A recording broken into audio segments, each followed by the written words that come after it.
Bienvenidos nuevamente a un episodio más de su podcast Positivo. Hoy nos encontramos en un lugar muy hermoso en el sur de Guatemala, en el hermoso departamento de Retalhuleu. Me encuentro acá con nuestro invitado para el podcast de hoy, nuestro querido amigo Saiki, escritor y conferencista. ¿Cuántos libros has escrito, Saiki? Bienvenido. Muchas gracias, Robin. Un placer estar acá grabando este podcast contigo. Hasta la fecha, 7 libros, el número perfecto. 7 libros con un propósito enfocado a trabajar la mentalidad de la juventud. 7 libros hasta el momento. Esperamos seguir escribiendo, por supuesto, a otros temas. Qué excelente, Saiki, te felicito.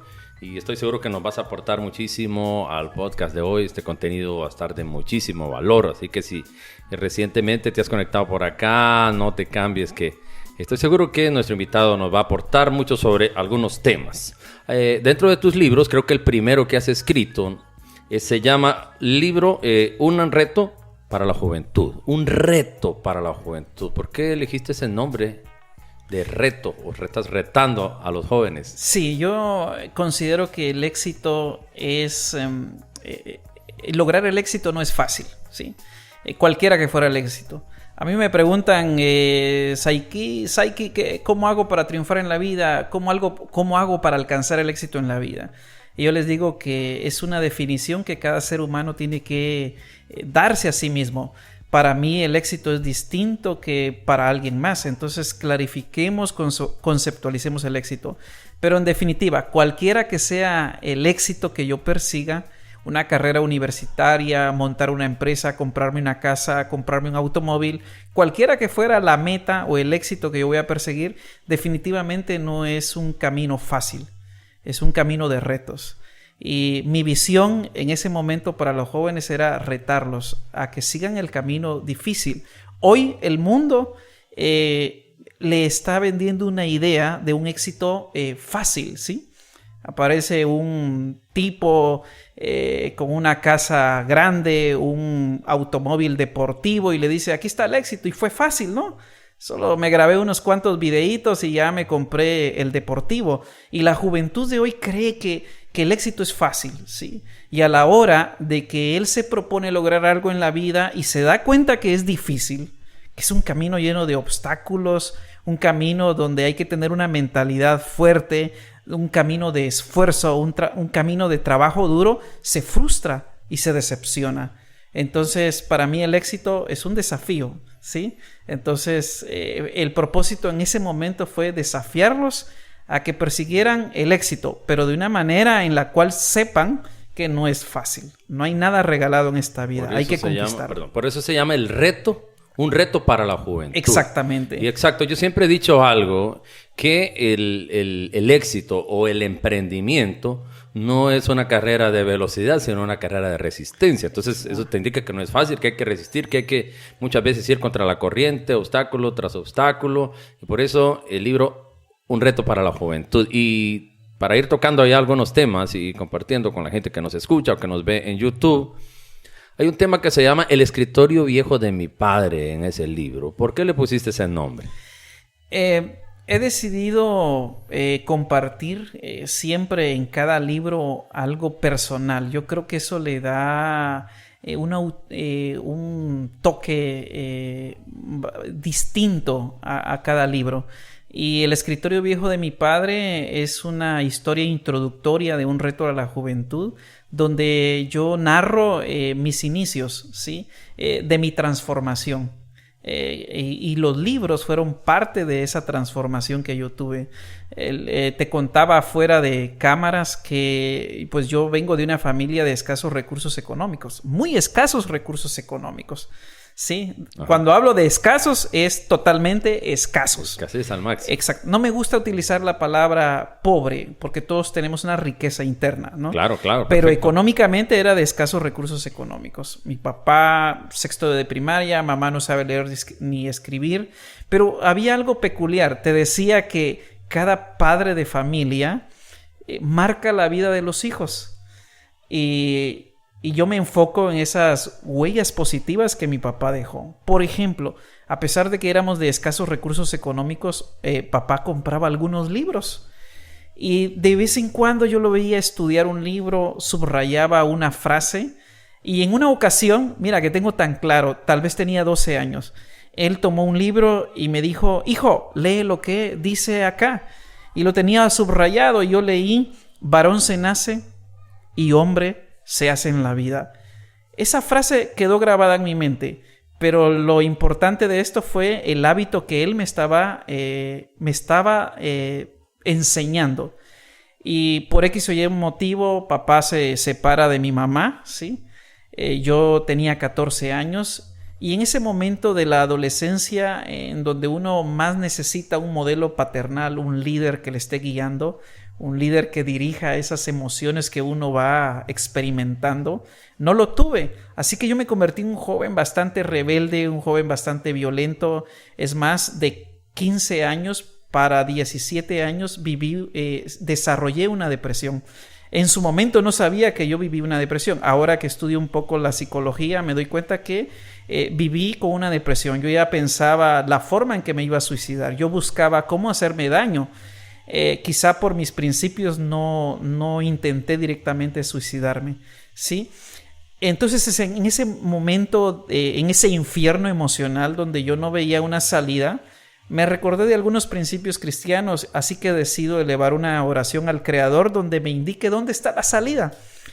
Pues no fue en una iglesia, no fue en un lugar especial. Yo solo sé que sentí el deseo a la mañana siguiente de ir a un escritorio viejo que mi papá dejó abandonado. Por eso el escritorio viejo de mi padre. De ahí. Sí, despintado, le faltaba una pata y sentí el deseo de ir a las gavetas. Y ahí es donde yo descubro varios libros, una Biblia, otros libros que me hablaban de cómo tener un propósito de vida.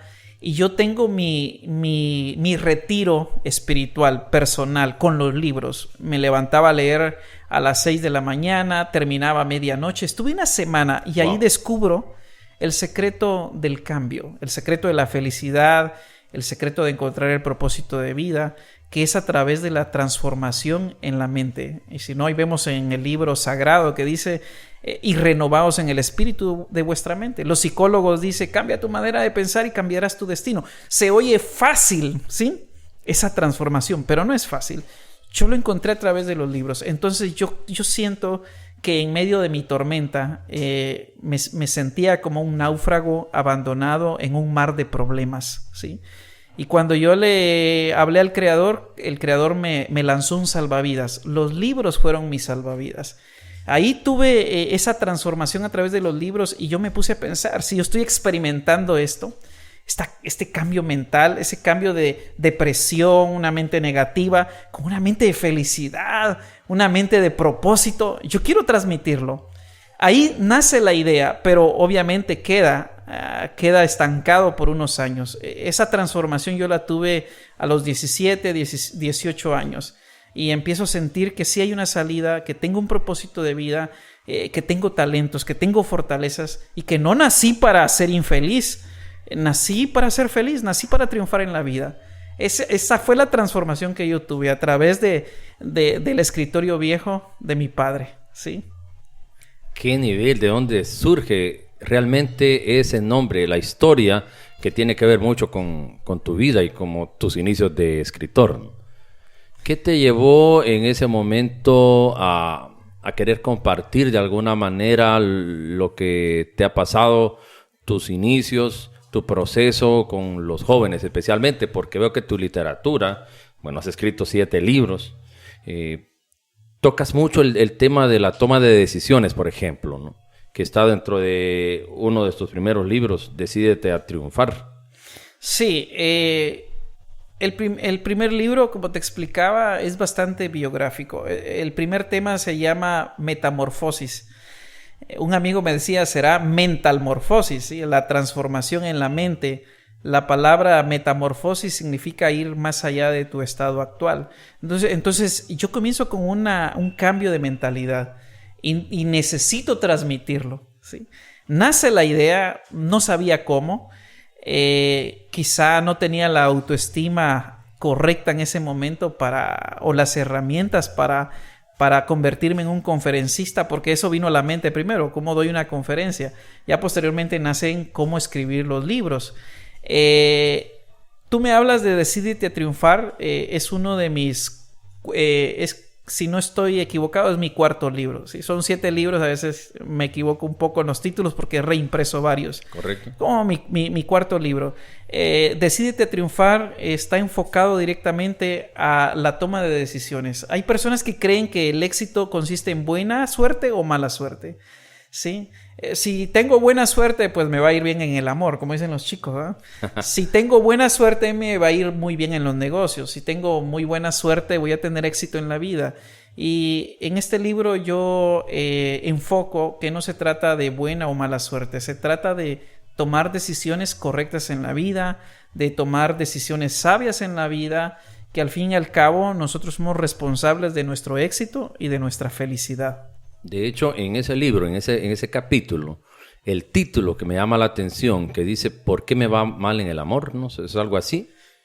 Sí. ¿Cómo es que surge y conectas eso con la toma de decisiones? Hablemos de ese tema porque creo que dentro de los adolescentes se da mucho este asunto de que a veces hay malas experiencias con las relaciones de noviazgo y es un tema actual también, solo que ahora se vive un poquito distinto con el asunto de las redes sociales. Decidí colocar en el primer capítulo mala suerte en el amor en signos de interrogación y coloco una historia real, ¿sí? Una chica de 14 años me llama y me dice, Saiki, necesito que me digas ¿por qué me va mal en el amor? Y me llama la atención. Yo dije, me está confundiendo con tía Consuelo o con alguien un adivino que le pueda decir por qué le va mal en el amor. Entonces me llama la atención la pregunta.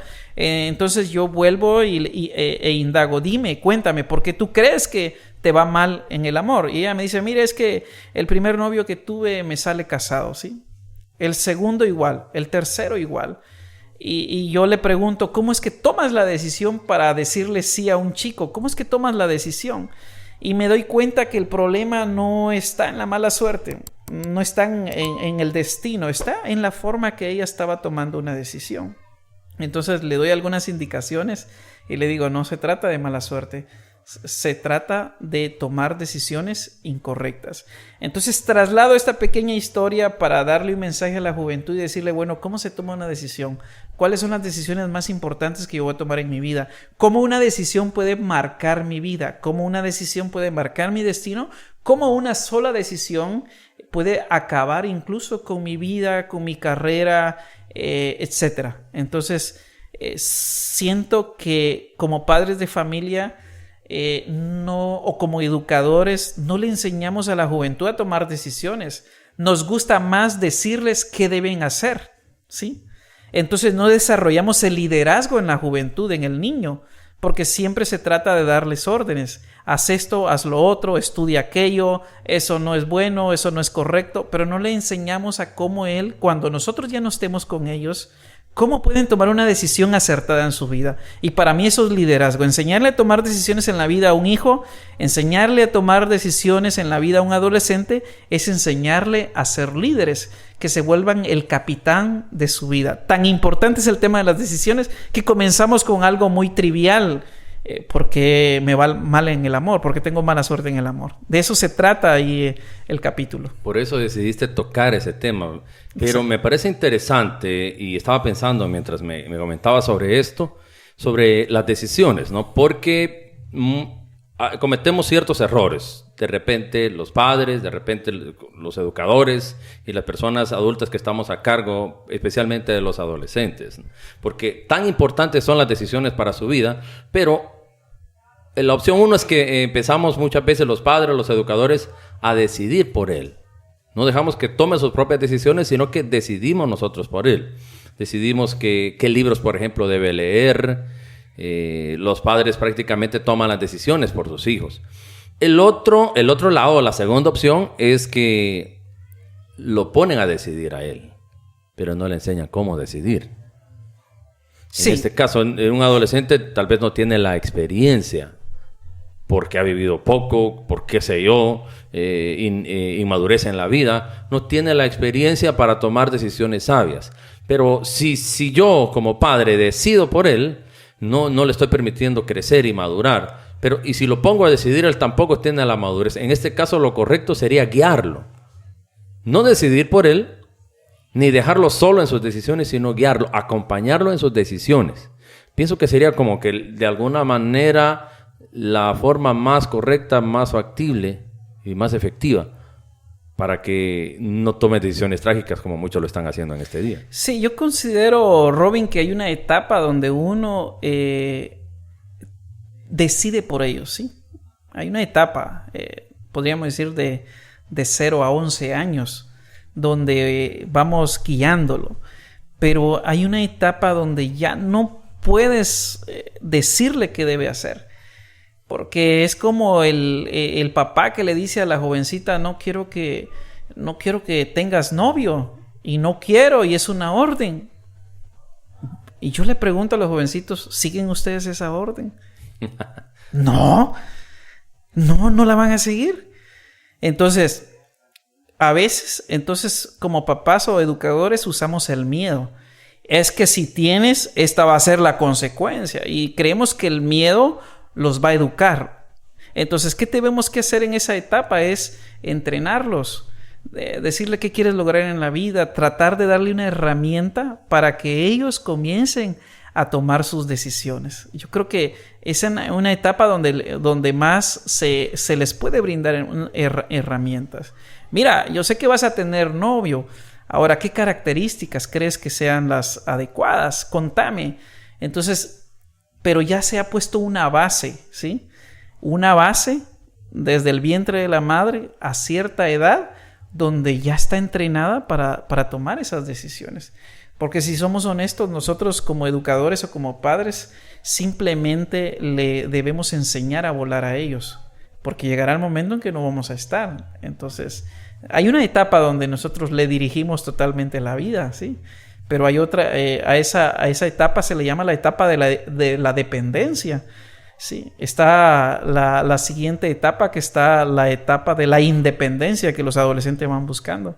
Y está la etapa de la interdependencia, donde necesitamos a los demás para lograr un objetivo.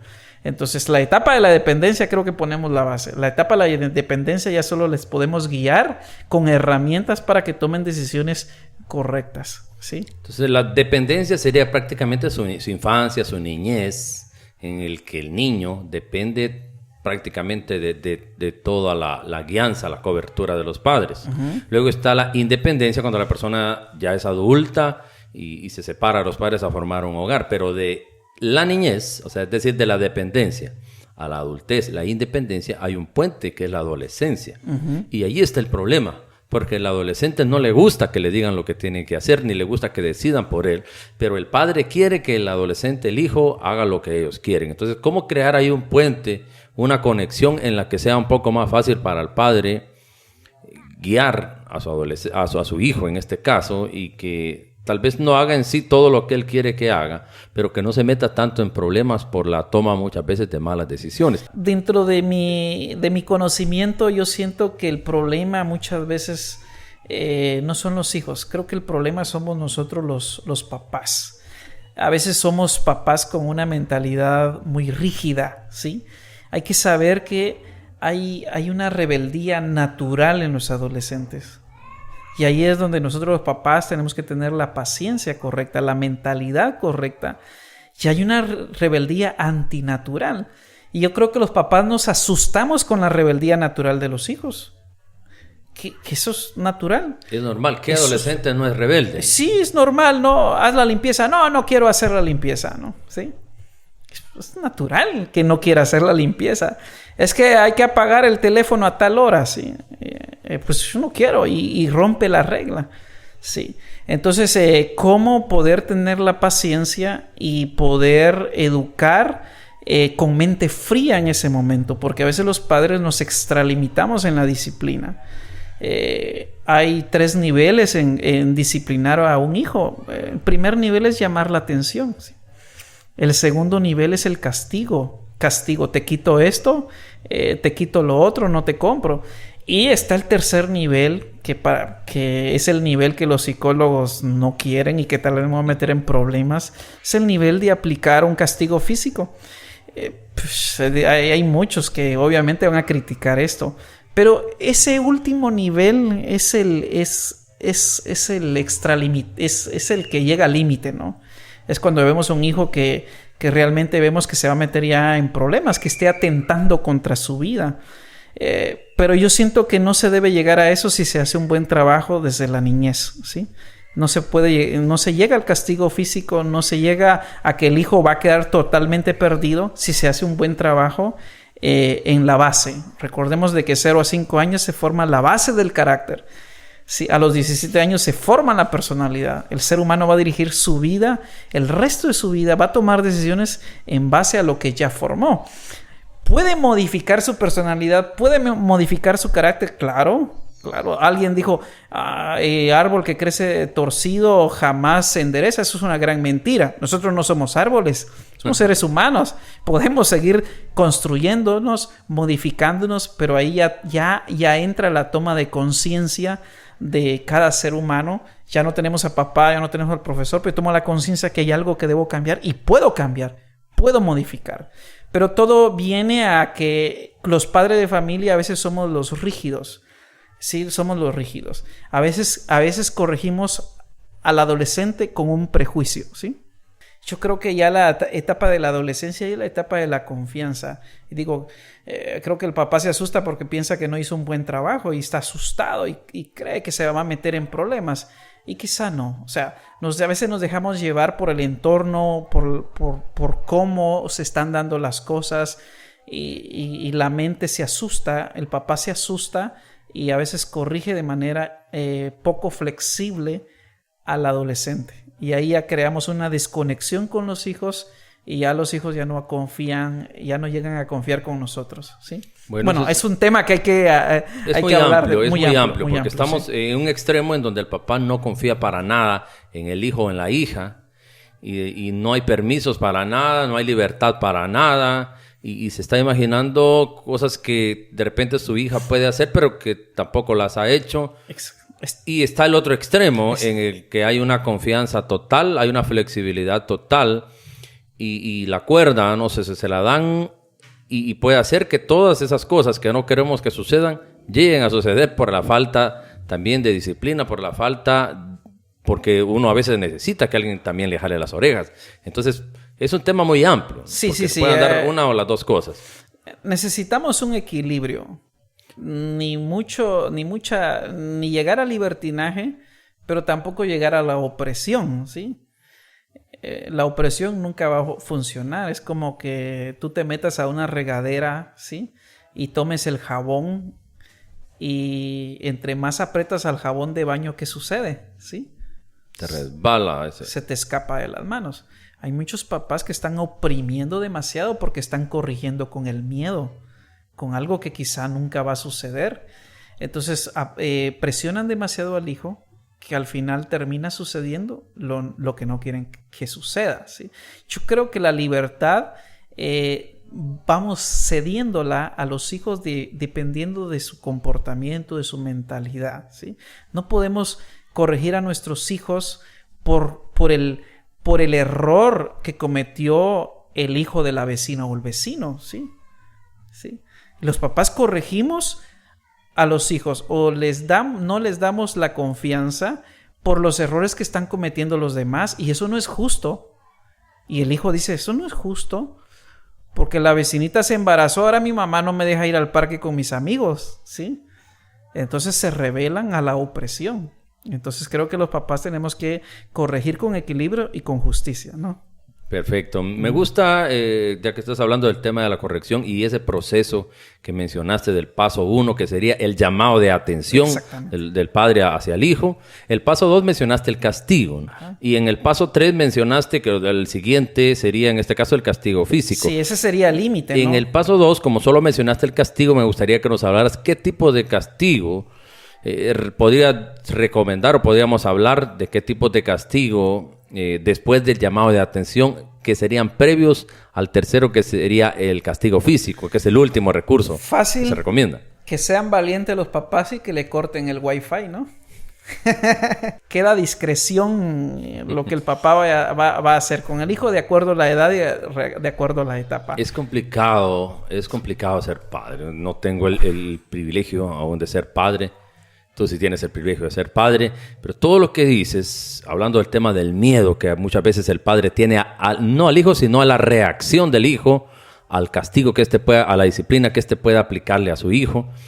Y me recuerdo de las palabras de una conferencista chilena que dice, los padres de hoy, los padres actuales, somos la generación que le tuvo miedo a sus padres y que también le está teniendo miedo a sus hijos. Y nosotros estamos en medio. Y de repente algunos padres que me estén escuchando se van a identificar con esto. Porque en la generación pasada, por así decirlo, ¿no? Hubieron padres muy rígidos y había un cierto miedo de los hijos hacia los padres y a veces falta de confianza, ¿no? Pero resulta que ese miedo hacia los padres ahora también se está trasladando al miedo a los hijos. Miedo a la disciplina, porque los padres de antes castigaban, disciplinaban y se quedaban en ese punto que cometieron ciertos errores, pero eran seguros. Sí. O sea, no dudaban y eso les transmitía cierta seguridad a los hijos. Los padres de hoy dudan mucho y eso hace que el hijo no sepa o no tenga claro quién también manda dentro de la casa, esa figura de autoridad. Como dije anteriormente, esta generación de padres, muchos les tuvieron miedo a sus papás y muchos le están teniendo miedo también a sus hijos, pero los adolescentes están creciendo en un ambiente en el que tienen cierto temor, por ejemplo, ante esta pandemia que estamos viviendo del COVID-19, qué va a pasar en el futuro, están preocupados porque no saben para dónde van. Otros ya se graduaron, por ejemplo, y están ahí vacilando que no saben qué hacer con su vida. Hay jóvenes que son madres solteras, por ejemplo, y a mí me han preguntado mucho. No sé para dónde, no sé qué rumbo darle a mi vida. Hay mucho miedo, hay mucho temor. Y quisiera que nos hablaras un poquito de ese tema que tocas mucho en tus libros. Bueno, todo tiene que ver con la mentalidad. Uno de mis coaches, entrenadores, Alejandro Cuellar, yo me certifiqué en Mens Venilia, España, como coach, y me dijo algo muy interesante. Me preguntó en una de las clases, ¿qué color tiene el miedo? ¿Sí? Ahora yo a mi público le pregunto, ¿qué color tiene un extraterrestre? Y todos dicen, verde. Y ahora les digo, levanten la mano, ¿quién ha visto un extraterrestre? Nadie. Entonces, ¿cómo saben que es verde, no? Así. Exactamente, es un paradigma, es un pensamiento. Entonces, cuando mi entrenador me preguntó de qué color es el miedo, y todos en la clase respondimos es negro, ¿no? Y me dice, bueno, ¿y quién ha visto el miedo? Nadie. Entonces imagínate que hasta un color le tenemos al miedo. Entonces el coach me dijo, el miedo simplemente es un pensamiento, ¿sí? El miedo es un pensamiento. Entonces yo me puse a pensar, estoy a un pensamiento de lograr mis sueños. Entonces para emprender algo, para lograr algo en la vida, para corregir a un hijo, bueno, a veces somos gobernados por el miedo. Y muchos expertos dicen que el ser humano solo nace con dos miedos, ¿sí? El miedo a las alturas y el miedo a los ruidos fuertes. Imagínate, solo nacemos con dos miedos. ¿Y por qué el miedo a corregir a mi hijo? ¿Por qué miedo al fracaso? ¿Por qué miedo a emprender? Porque hemos aprendido esos miedos. La sociedad, papá, el entorno nos ha creado esos miedos que nos limitan, esos pensamientos que nos limitan a crecer, a desarrollar el potencial y a lograr el éxito en la vida, ¿sí? Entonces, Robin, estás a un pensamiento de lograr tus sueños, ¿no? Ahora, ¿cómo lidiar? ¿Cómo gestionar el miedo? Pues ya también tenemos que tener herramientas para lograrlo, ¿no? Para poder gestionar y saltar, abrir esa puerta, porque detrás del miedo hay un tesoro. Detrás del miedo está el éxito. Si logramos abrir la puerta, traspasar ese umbral de dolor, nos vamos a encontrar con el siguiente nivel al que debemos avanzar en nuestras vidas. El miedo está aquí. Sí, es mental, es un pensamiento. Recuerdo en las películas de Rocky Balboa, famosas en los 80s. Pero hay una película que es un poco más reciente en la que Rocky sale con su hijo y le dice una frase, ¿no? Que el miedo es como el fuego, ¿ya? Que si tú lo controlas, si el fuego lo controlas, te da calor y te mantiene vivo. Pero si él te controla a ti, te despedaza, te destruyen. Y el fuego el miedo es así con el fuego, que muchas veces. Si nosotros lo aprendemos a controlar, el miedo puede de alguna manera ayudarnos y nos puede servir como de motivación. Ya, el miedo, por ejemplo, a perder a la chica que me gusta, a que otro le hable, pues me hace también hablarle primero. El miedo, por ejemplo, a que mi familia padezca de necesidades y todo eso me puede hacer salir, buscar trabajo. Cierta cantidad de miedo, si yo la controlo, es buena, pero si el miedo me controla a mí, me impide lograr aquello que deseo, entonces el miedo me está controlando, me está destruyendo. ¿Cómo entonces hacer, si el miedo solo es un pensamiento, si está acá, cómo saco ese pensamiento de ahí? No lo vamos a sacar, hay que gestionarlo. Si es un fuego, podríamos decir que podríamos convertirlo en una herramienta que nos ayude. Porque a veces vemos el miedo como una emoción tóxica, como algo que no nos es útil. Y yo ya a través de la experiencia pienso que si sentimos ciertas emociones es que de alguna manera nos pueden ser de utilidad. Y yo pienso que el miedo nos brinda un mensaje, ¿no? Hay que ponerle atención al miedo. Si usted siente miedo de emprender un objetivo, el mensaje es que es un objetivo grande. Es un objetivo que vale la pena, ¿sí? Hay un éxito detrás. Entonces, no voy a hacer desaparecer al miedo de la noche a la mañana, pero lo puedo gestionar. Porque el miedo al final es una inseguridad que sentimos, sentirnos incapaz. ¿Y si fracaso, qué hago? Entonces, tienes un objetivo, tienes un sueño y de pronto aparece el miedo, que es un pensamiento. No lo vas a lograr. ¿Y si fracasas? ¿Y si pierdes el dinero? Entonces empieza un lenguaje. Aquí viene la herramienta, el lenguaje interno. El mensaje el tipo de pensamiento que empieza a surgir. Tengo el objetivo. ¿Y qué genera el miedo? Mi lenguaje interno. ¿Y si fracasas? ¿Y si no lo logras? ¿Y si se van a burlar de ti? Es como los jovencitos que ven a la chica guapa, ¿no? Ese es mi objetivo, hacerme novio de ella, ¿no? Pero claro, el pensamiento es, está muy guapa. ¿Y si me rechaza? Lo mismo, ¿no? ¿Y si me va mal? ¿Y si no me va a hacer caso? ¿Y si me dice que estoy feo? Miedo al rechazo. Y tal vez la chica deseando que le diga algo, ¿no? ¿Sí? Entonces, si nos dejamos atrapar por el miedo y nos paralizamos, va a ser perjudicial. Entonces, tenemos que gestionarlo. Entonces, a través del lenguaje interno, ¿no? Es que, ¿y si no sos capaz? No, yo soy capaz. ¿Y si pierdes el dinero? Pues, ¿qué voy a aprender en medio de esto? ¿Sí?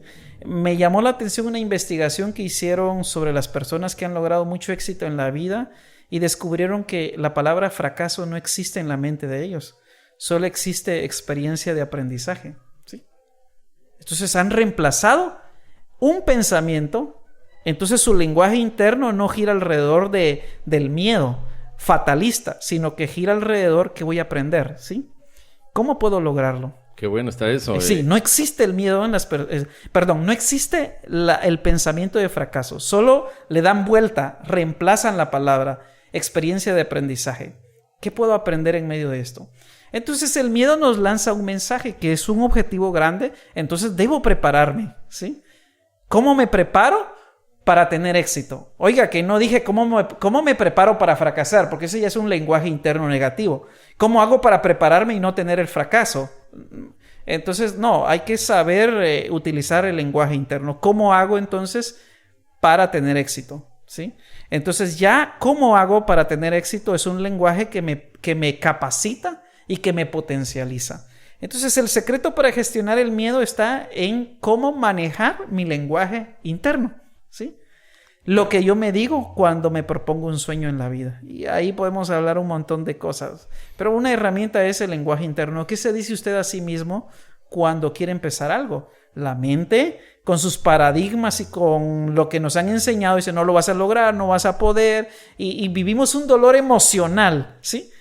Entonces hay que saber gestionarlo a través del lenguaje interno. Reemplazar las palabras que yo utilizo. Me gusta eso del lenguaje interno porque viene a ser como que esa vocecita que estoy escuchando ahí, que no suena audiblemente, no suena, nadie le escucha, pero que yo le escucho. Y esa vocecita que me dice, no vas a poder, te va a salir mal. Ese es el lenguaje interno, ¿no? Es como aquella caricatura de que aquí hay un diablito hablándome al oído y del otro lado está el angelito, ¿no? Entonces, si el lenguaje interno está ahí siempre diciéndonos, en el caso del miedo, no lo vas a lograr, no lo intentes, vas a fracasar. Hay que cambiarle el asunto, ¿no? Y escuchar el otro lado, porque está el otro lenguaje también que dice que sí existe la posibilidad de que las cosas me salgan bien. Exactamente. Simplemente es gestionar el asunto, como me estás diciendo. No prestar atención a la parte del lenguaje interno que me dice que las cosas no las puedo lograr o que no me van a salir bien. Y prestar la atención y enfocarme a esa parte del lenguaje interno que me dice que yo sí puedo, de que definitivamente nací para triunfar, como lo dice uno de tus libros, que soy un joven exitoso. Y me encanta una frase que dice, no se nace con éxito o tú decides el éxito o algo así, una frase que tiene uno de tus libros.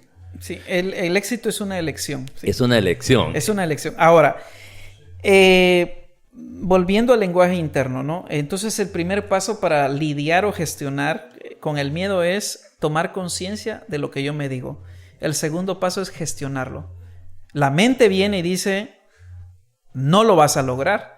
Entonces yo lo cuestiono y digo, ¿cómo sé que no lo voy a lograr si no lo he intentado? ¿Y qué pasa si lo logro? Le cambio las respuestas que yo me voy a dar, ¿sí?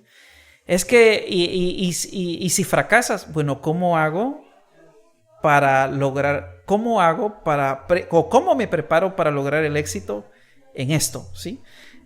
Es como el emprendimiento, ¿no? Dice un estudio que del 100% de emprendedores, el 85% fracasa y el 15% tiene éxito. Aquí sería el segundo paso, en dónde me voy a enfocar.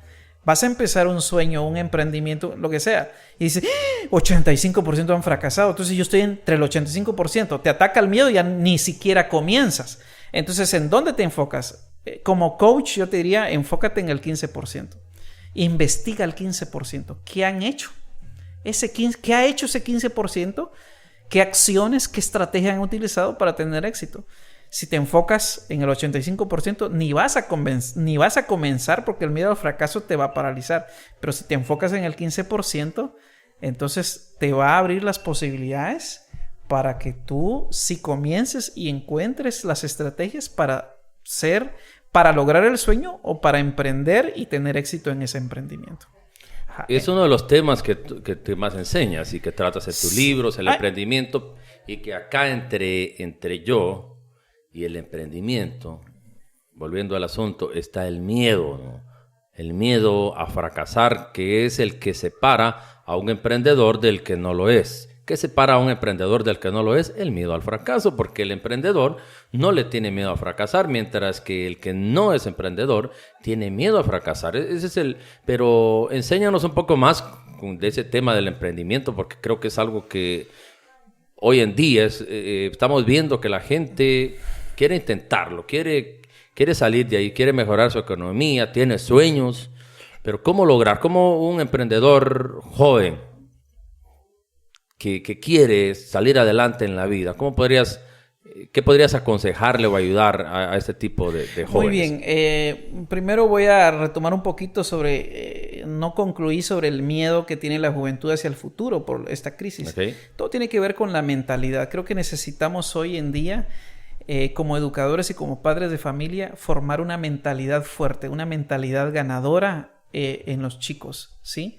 Hoy vemos a los jóvenes que están enfocados más a la diversión, más a los videojuegos, más a los videos, pero que quizá no le den herramientas constructivas, herramientas emocionales y mentales a la juventud para ser personas que puedan superar una crisis, ¿no? Entonces creo que debemos entrenar mucho y yo en lo personal promuevo mucho la lectura. A mí me funcionó. Entonces, si quiere, experimentenlo. Pues, si hay un joven que está escuchando o jóvenes que están escuchando, es que tomen conciencia y asuman responsabilidad en la construcción de su mentalidad, ¿sí? Porque somos lo que pensamos. Si tu mente está llena de miedos, de pensamientos negativos, ¿qué va a producir? ¿Sí? Sentimientos y emociones de temor lo van a paralizar, miedo al futuro, y tenemos una generación de jóvenes que está asustada, ¿no? Que se deprime, vemos mucha juventud deprimida, vemos muchos suicidios en la juventud, pero todo comienza con la mentalidad.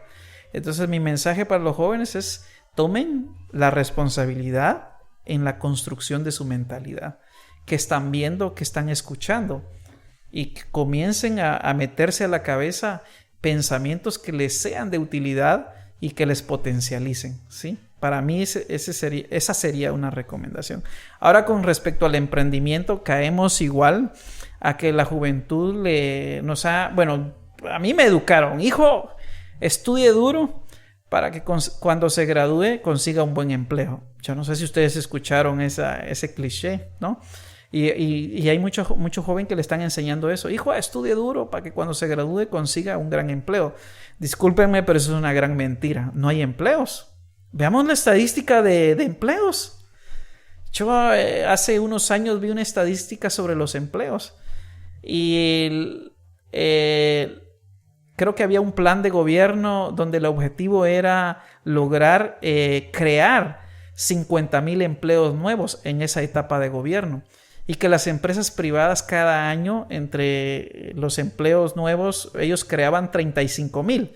Y si el gobierno lograba su objetivo de 50,000, eran 85,000 empleos nuevos. No sé si sea cierto que creaban los 85,000 empleos, pero veía la estadística que se graduaban de todas las carreras distintas, 200,000 nuevos profesionales cada año. Entonces, si habían 85,000 empleos nuevos, ¿qué iban a hacer el resto de estudiantes graduados? ¿Qué empleo iban a conseguir? Entonces, podemos ver una crisis o podemos ver la oportunidad de emprender, ¿no? Entonces, yo creo que debemos enseñarle en la metodología, en el perfil al profesional, el emprendimiento. ¿Qué necesito para emprender? ¿Qué habilidades emocionales necesito desarrollar para ser un emprendedor? Y veía una estadística que somos un país donde se emprende con poco dinero, ¿no? Y que hay muchos jóvenes, que la mayor parte de emprendimientos eran jóvenes. ¿Cómo no íbamos a ser jóvenes si los que se están recién graduando no tienen empleos? Entonces el camino es el camino del emprendimiento. El camino del emprendimiento. Ahora, no podemos esperar que el gobierno promueva el emprendimiento, porque no lo van a hacer, ¿sí? No me quiero meter a la parte política, pero no lo van a hacer.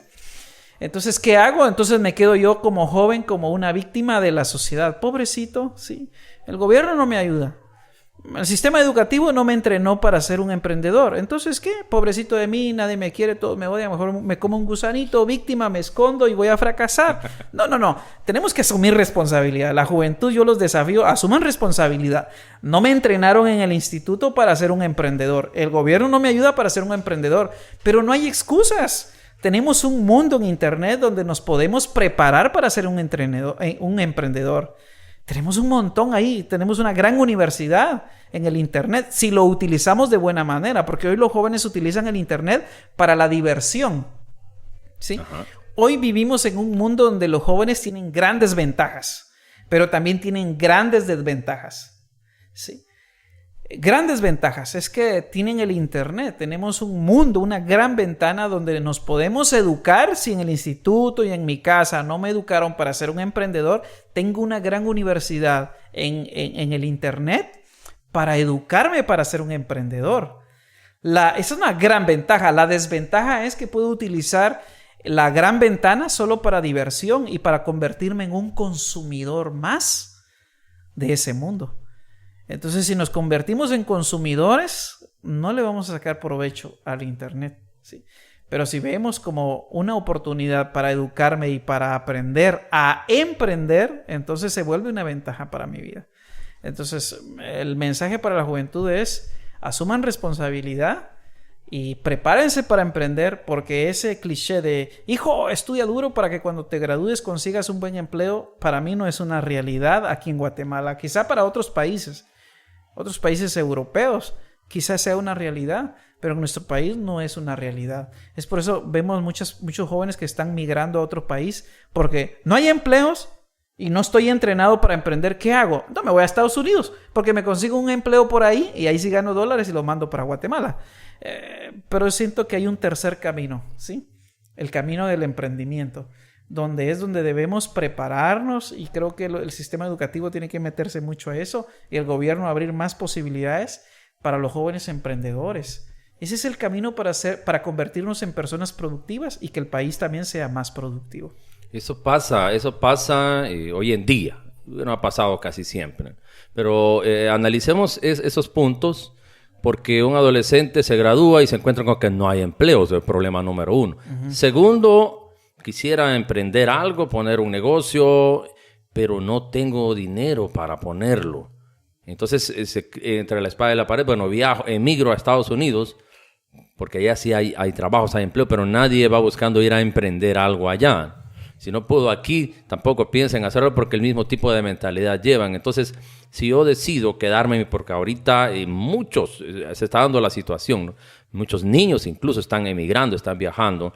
Pero ¿qué pasa? Si yo estoy en Guatemala y me encuentro con la problemática que hay pocos empleos, y por otro lado quiero emprender algo, pero tal vez no tengo los recursos económicos para hacerlo, ¿qué nos podrías decir? ¿Cómo podría un joven con poco dinero empezar a emprender algo?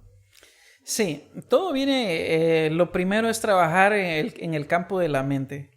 Porque imagínate, digo, quiero comenzar mi negocio, quiero emprender, pero lo primero que te viene a la mente es no tengo dinero. ¿Cómo vas a comenzar con ese pensamiento? No tengo dinero. Entonces ahí debemos cuestionar ese pensamiento. Yo creo que la pregunta correcta es, para cuestionar ese pensamiento, ¿cómo hago para tener el dinero? ¿Sí? ¿Cuánto dinero necesito para emprender? Definir el objetivo. Y después, ¿qué necesito para emprender? ¿Cuánto dinero necesito? ¿Cuánto? ¿1,000? ¿500? ¿2,000? ¿3,000? ¿5,000? ¿10,000? ¿Cuánto necesito para emprender? La siguiente pregunta es, ¿cómo hago para conseguir el dinero? Entonces ese pensamiento ya no es un pensamiento limitante, es un pensamiento de búsqueda de posibilidades. Y el pensamiento no hay dinero, si estamos en un país pobre, híjole, esos pensamientos matan al emprendedor. Sí, yo siempre he dicho, dinero hay en el mundo, el universo es un universo rico. El asunto, el desafío es cómo hago para que ese dinero llegue a mi bolsillo. Por mi experiencia, yo les puedo decir de que sí se puede. Yo lo primero que busqué fue ¿quién me puede prestar, pues? Un amigo, un familiar. Perfecto. Vender la idea. Sí, mira, yo quiero comenzar y ¿cómo hago para comenzar este negocio? ¿Cuánto dinero necesito? Necesito 10,000. Bueno, entonces le presto a un amigo. Normalmente los emprendimientos comienzan con dinero que se presta a familiares, a amigos conocidos. Más de alguien tiene que creer en nosotros o convencer a que crean en nosotros y comenzar, tomar acción. Se comienza con un deseo, ¿sí? No tiene que ser una gran pasión, pero deseo algo. ¿Qué quiero emprender? Aunque el deseo sea pequeño. Después dar los pasos inteligentes para emprender. ¿Sí? ¿A quiénes tomo en cuenta para este emprendimiento? ¿Quiénes me pueden apoyar en este emprendimiento? No tengo dinero, pues consígalo. El asunto es, yo no tengo dinero, pero que hay dinero hay. El asunto es que está en otro lado. Y hay que buscar las maneras de poder ir creando. Hay un libro muy bonito, un libro especial, que ayuda mucho financieramente, que es el libro El hombre más rico de Babilonia. Porque en ese libro te enseña o te da unos tips, incluso si estás endeudado, para ir pagando tus deudas al mismo tiempo que por otro lado vas creando una pequeña riqueza. Uh-huh. Y conforme va bajando la deuda por un lado que tengo, por otro lado va creciendo esa pequeña riqueza, ¿no? Uh-huh. Y hay un tema que yo, estoy preparando por ahí, estoy enseñando, que se llama habilidades de alto valor. Porque puede ser que no tenga dinero, que un joven que quiera emprender no tenga recurso económico, pero que posea talentos o habilidades o servicios de alto valor que pueda prestar. Y esos pueden generarle también poco a poco ese dinero que va a ir necesitando para poder emprender algo después.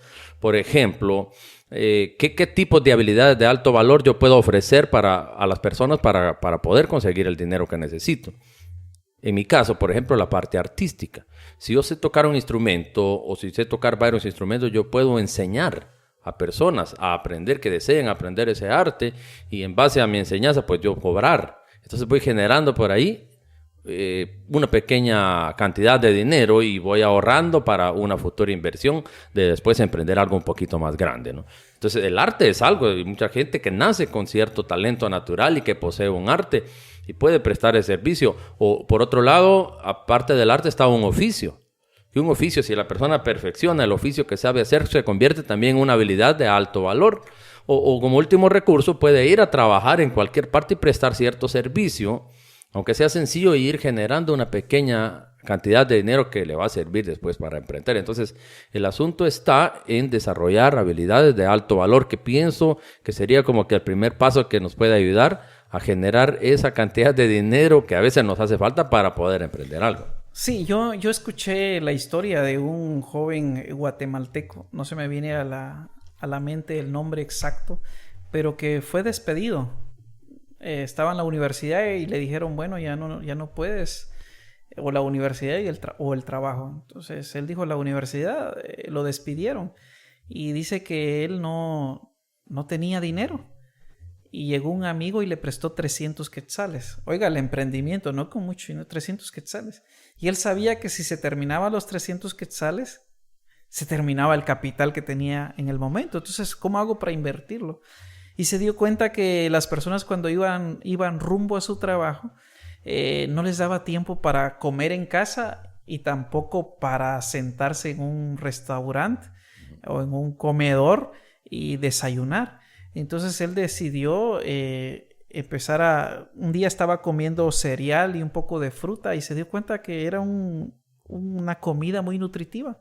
Y con los 300 quetzales formó unos 10 menú de comida entre cereal y fruta. Y decidió vender esa comida a las personas que trabajaban en oficina para que desayunaran. Y fue un éxito total.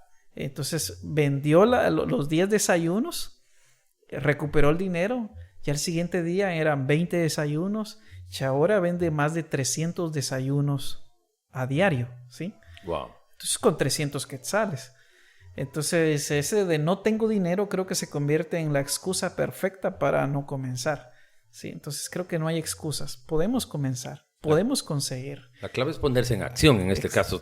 Hay que accionar, porque y lo que dijiste de preguntarse el cómo es más importante que el decir no puedo, no hay manera, porque cuando digo no hay manera estoy cerrándole a mi cerebro cualquier posibilidad de poder lograrlo, pero en las preguntas está la respuesta siempre. Hay que preguntarme mejor el cómo. El asunto de la autoestima, porque cuando yo tengo ese miedo y me inclino más a creer ese lenguaje interno que me dice que no puedo, es cuando mi autoestima también está débil o está bajo. Entonces, quiero ir tocando ya ese tema de la autoestima en general y luego lo que es el autoestima y las redes sociales, que es algo muy interesante hoy en día.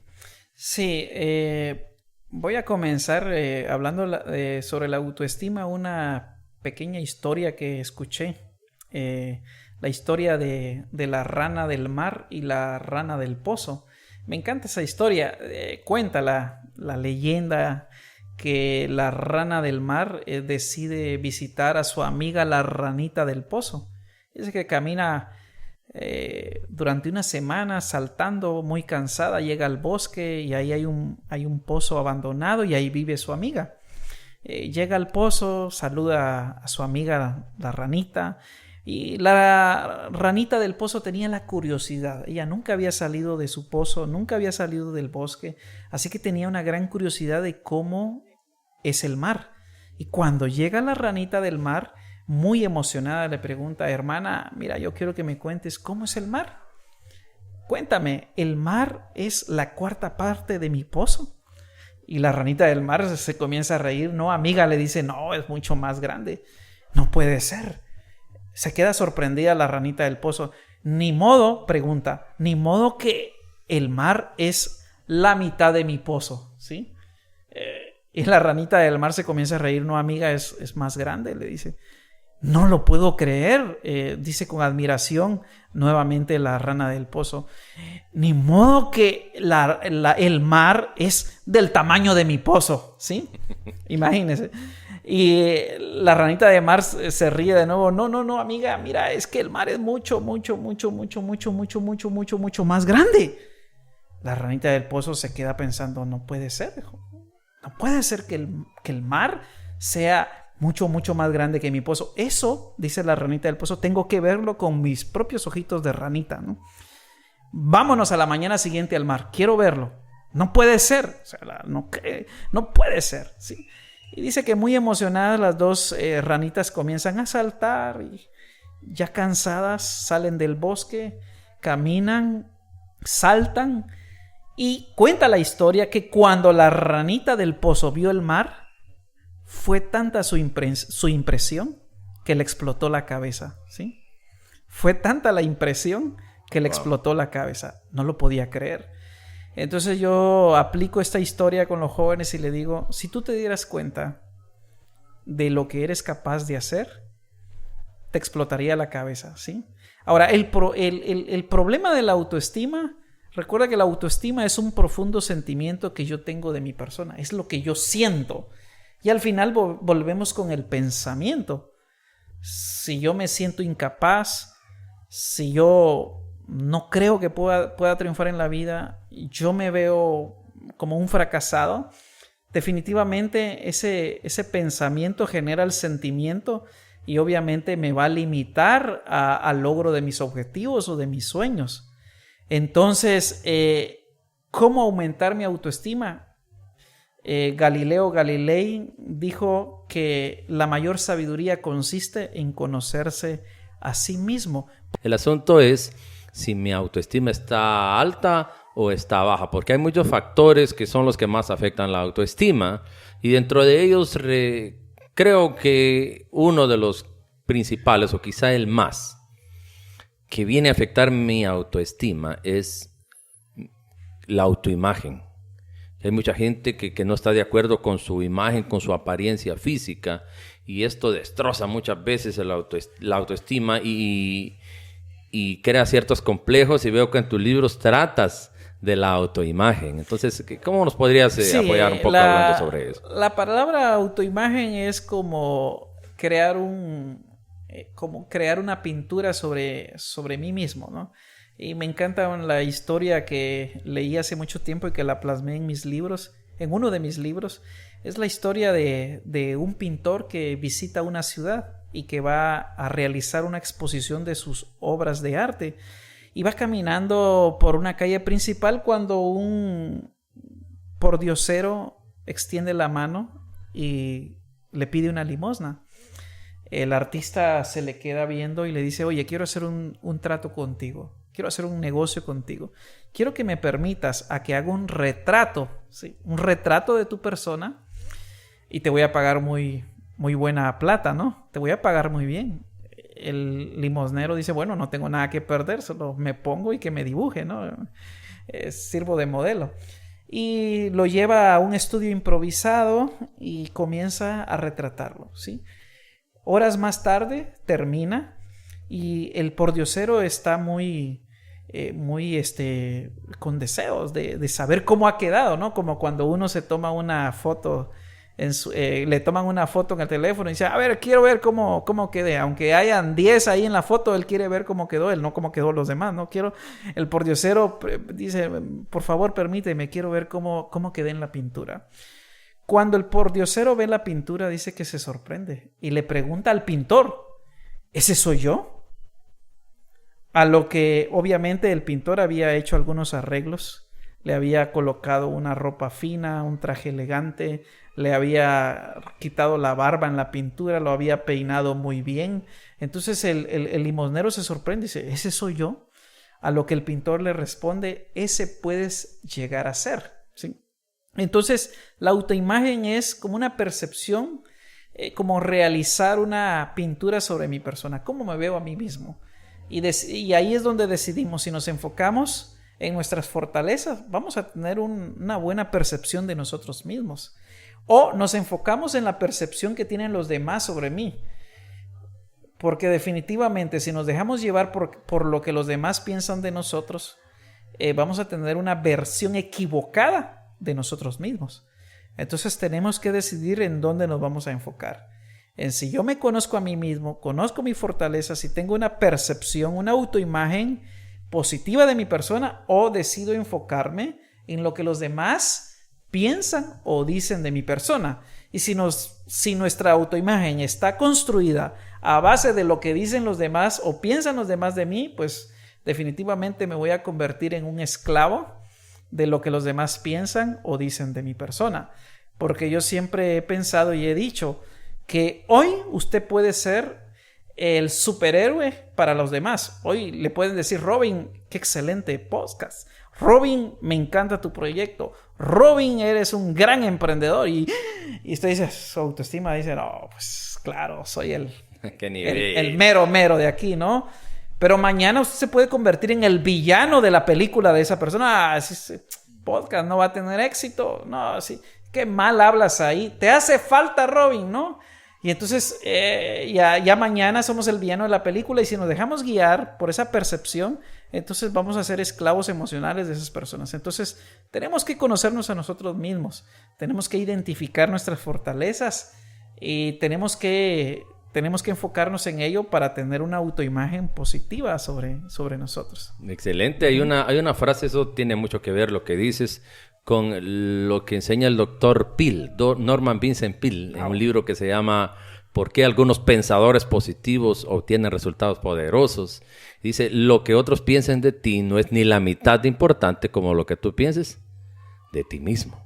Y ese es el asunto, ¿no? Que le damos demasiada importancia a lo que otros piensan de mí, y siempre voy a ser preso, voy a ser esclavo, como dijiste, voy a ser marioneta de los demás. ¿Y qué pasa conmigo? Estoy viviendo una película en la que yo debería ser el protagonista porque es la película de mi vida, pero estoy dejando que los demás sean los protagonistas en la película de mi vida. Entonces al final estoy siendo vivido, no estoy viviendo, estoy siendo vivido. Los demás están viviendo incluso mi propia vida, y yo, ¿qué pasa? No estoy viviendo, sino, como dijo alguien, estoy siendo vivido. Ahora, este asunto de la autoestima, y hoy aplicado al tiempo de las redes sociales, sabes mucho de eso, nos comentas cómo se relaciona la autoestima de un joven, de una persona, de un adolescente con las redes sociales hoy en día.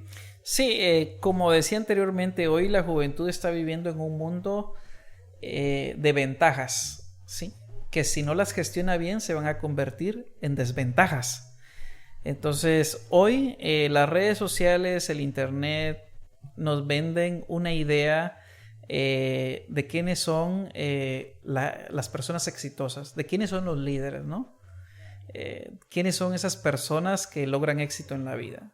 Hollywood, el internet, nos dicen que un líder es un hombre con un cuerpo bien esculpido, elegante, cabello rubio, ojos azules, y una lideresa, una chica, pues nos ponen ahí a una chica sexy, 90, 60, revienta, dicen algunos, ¿eh?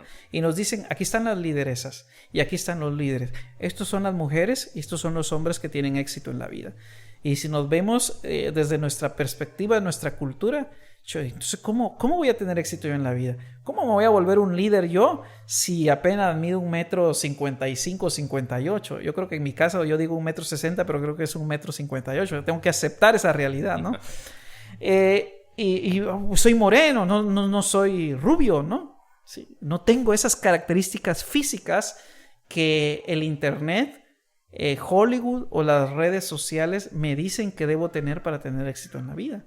Y las chicas se miran al espejo y dicen, no tengo las medidas perfectas que las redes sociales demandan para que yo tenga éxito o me convierta en una lideresa. Entonces, una ventaja que se puede convertir en desventaja, ¿sí? Una ventaja donde podemos utilizar el internet para aprender, para negociar, etcétera, etcétera, etcétera. Pero también es una desventaja que si la gestionamos mal, podríamos decir, nos puede lacerar en nuestra autoestima y nos puede frustrar nuestros sueños. Porque al fin y al cabo las redes sociales están hechas para convertirnos en consumidores, ¿no? Nosotros tenemos que hacer una decisión.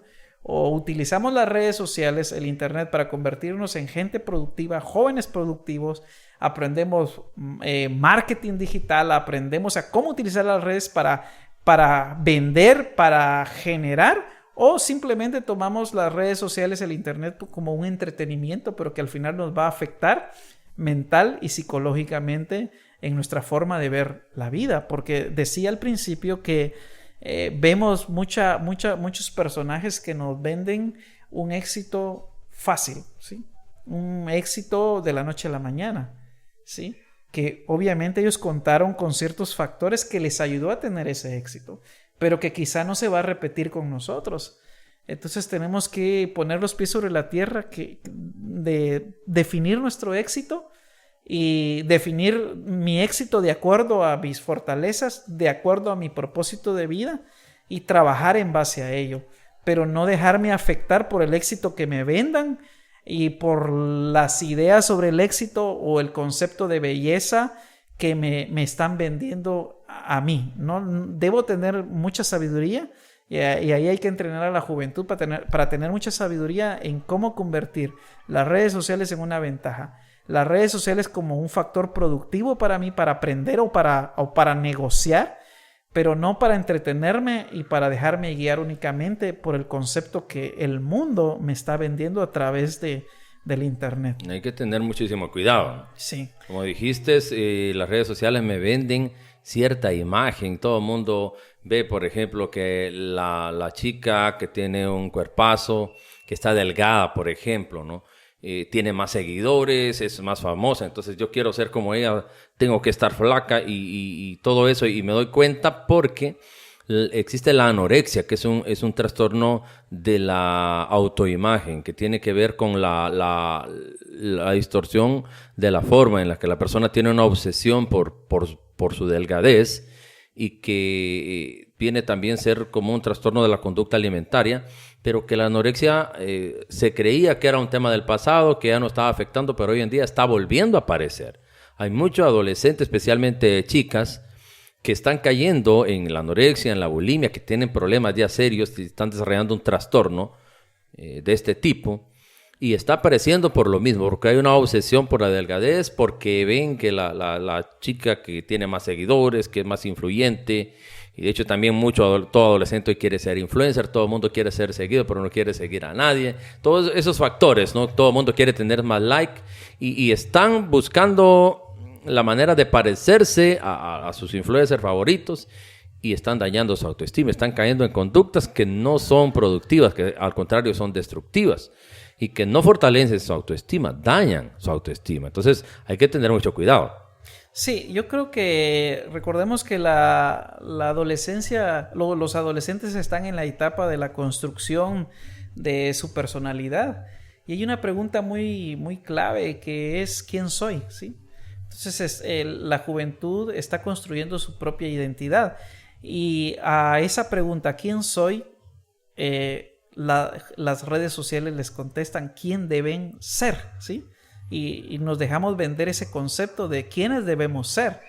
Entonces nos convertimos en personas que queremos ser copia de los demás, queremos tener el éxito de los demás, queremos tener la casa de los demás, queremos tener el dinero de los demás, queremos tener la fama de los demás, queremos tener todo lo que los demás tienen, y nos dejamos arrastrar por esa respuesta de quién soy, cuando el quién soy debe ser una respuesta interna, ¿sí? ¿Quién soy? ¿Quién realmente quiero ser? ¿Cuál es mi propósito de vida? ¿Cuáles son mis fortalezas? Y empezar a ser auténticos. Y todos debemos recordar, yo les recuerdo a los jóvenes, tú naciste original. Entonces, no tienes que morir como una fotocopia. Somos seres auténticos, con fortalezas únicas, ¿sí? Con talentos únicos, y que debemos descubrir, ¿sí? Porque si yo me pregunto quién soy y veo a Messi veo a Cristiano Ronaldo, veo un influencer y yo digo, quiero ser como Messi, pues no tengo ni le dicen la pulga, pero yo soy más pequeño que Messi, entonces no tengo pero ni la estatura de Messi. Y no tengo el talento de Messi, ni porque quiera ser Messi, ni porque admire, ni porque sea muy positivo. Quiero ser como Messi, soy como Messi, puedo ser como... No voy a ser como Messi. Necesito descubrirme a mí mismo, ¿sí? ¿Cuáles son esas habilidades, esos talentos que el Creador de manera inherente colocó en mi interior para cumplir un propósito de vida? Tengo que descubrir eso y responderme quién soy. Yo tengo que generar esa respuesta. Los psicólogos les llaman a hacer una introspección, hacer un viaje hacia adentro de mí y descubrirme quién soy. La respuesta no está afuera, ¿sí? Lamentablemente, a la pregunta ¿quién soy?, los jóvenes buscan una respuesta externa. Lo que el amigo dice de mí, lo que los educadores dicen sobre mí, lo que el entorno dice de mí, lo que las redes sociales dicen de mí, lo que Hollywood, lo que la televisión, lo que la radio, los reggaetoneros dicen de mí. Y esa no es la respuesta, es una respuesta equivocada. Qué bonito esa estructura. Yo estoy en medio, ¿quién soy? Por un lado está quién debo ser o lo que los demás me dicen que debo ser. Y por acá está quién quiero ser. Y lo correcto está en hacer un balance entre esas cosas, pero perseguir y enfocarme en lo que quiero ser. Así voy a llegar a ser realmente esa persona que va a estar satisfecha, que va a tener una buena autoestima y que va a ser feliz en la vida, que es al final lo que todos buscamos. Excelente, Saiki. Estamos llegando entonces ya al final de este episodio. Muchísimas gracias por aceptar la invitación. Definitivamente vamos a tener que hacer más podcasts porque hay mucho que nos puedes aportar, hay muchos libros, hay muchos temas de los cuales creo que la gente va a disfrutar mucho. Como te decía al principio, estoy incluso promocionando el libro más reciente que tengo, es Decídete a Triunfar. Es un libro con un contenido enfocado al éxito desde una perspectiva de asumir responsabilidad sobre lo que quiero ser en la vida, tomar buenas decisiones, definir mis objetivos en la vida, tener una actitud positiva y sobre todo emprender o comenzar. Este es el contenido que tiene Decídete a Triunfar, y al final, como dije, el éxito es una elección. Los exitosos eligen ser exitosos. Perfecto. Decídete a Triunfar es tu libro. Bueno, prácticamente este es un libro que escribiste hace mucho tiempo, pero esta es una actualización. Perfecto. Lo pueden adquirir con Saiki en tus redes sociales. Pueden ordenarlo por internet, pueden buscarlo, cuáles son las fuentes de distribución. Vamos a poner la descripción, la dirección, la manera en la que pueden adquirir, ya sea este libro, Decídete a Triunfar, o también cualquiera de los 7 libros de mi amigo Saiki, escritor y conferencista. Espero que hayan disfrutado el episodio de hoy. Más adelante se vienen muchos interesantes. Gracias por vernos. Que Dios les bendiga y nos vemos siempre.